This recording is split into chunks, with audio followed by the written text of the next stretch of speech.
എല്ലാ ദിവസവും നിങ്ങൾ ഉറങ്ങാൻ കടന്നു. രാത്രിയിൽ ഉറക്കത്തിൽ നിങ്ങളുടെ കാലിൽ ഒരു തരിപ്പ്, ഒരു ചൊറിച്ചിൽ പോലെ, അസ്വസ്ഥത പോലെ നിങ്ങൾ കാല് ഇളക്കിക്കൊണ്ടേയിരിക്കുകയാണ്. ഈ അസുഖത്തിന്റെ പേരാണ് റെസ്റ്റ്ലെസ് ലെഗ് സിൻഡ്രോം. ഈ പ്രശ്നം ഒരുപാട് ആളുകൾക്ക് ഉണ്ടെങ്കിലും അവർക്കൊന്നും അറിയാത്തൊരു കാര്യമുണ്ട്. ഇത് പലർക്കും ഹൃദ്രോഗത്തിനും സ്ട്രോക്കിനുമുള്ള സാധ്യത വർദ്ധിപ്പിക്കുന്നുണ്ട്. റെസ്റ്റ്ലെസ് ലെഗ് സിൻഡ്രോം ഒരു ന്യൂറോളജിക്കൽ ഡിസീസാണ്.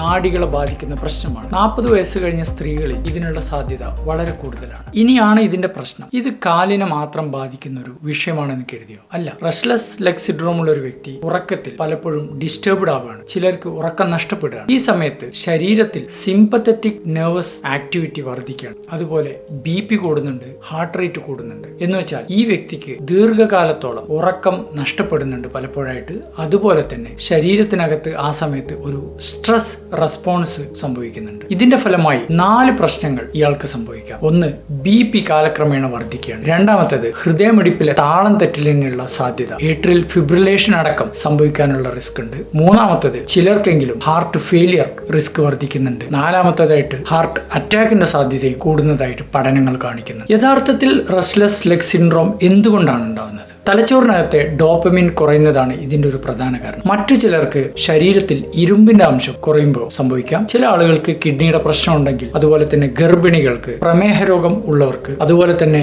മഗ്നീഷ്യം കുറയുന്നവർക്കും വൈറ്റമിൻ B12 കുറയുന്നവർക്കും ഇത് സംഭവിക്കാം. മറ്റു ചിലർക്ക് മദ്യപാനവും പുകവലിയും ആയിരിക്കും ഇതിന്റെ ഒരു കാരണം. ഒരുപാട് വർഷങ്ങൾ റെസ്റ്റ്ലെസ് ലെഗ് സിൻഡ്രോം ഉള്ള വ്യക്തികളിൽ പതുക്കെ രക്തധമനികൾക്കകത്തെ എൻഡോതീലിയത്തിന്റെ ആരോഗ്യം കുറഞ്ഞു വരികയാണ്. അതുപോലെ തന്നെ തീർച്ചയായിട്ടും BP-യിലും പൾസിലും മാറ്റങ്ങൾ സംഭവിച്ചിരിക്കും. ഇനി RLS ഉള്ളവര് എന്താണ് ചെയ്യേണ്ടത്? രക്തത്തിൽ ഇരുമ്പിന്റെ അംശം ചെക്ക് ചെയ്യുക. അതുപോലെ തന്നെ പരമാവധി കോഫിയും മദ്യവും സ്മോക്കിങ്ങും ഉപേക്ഷിക്കുക. രാത്രി ഉറങ്ങുന്നതിന് മുമ്പ് ലെഗ് മസാജ് ചെയ്യുക.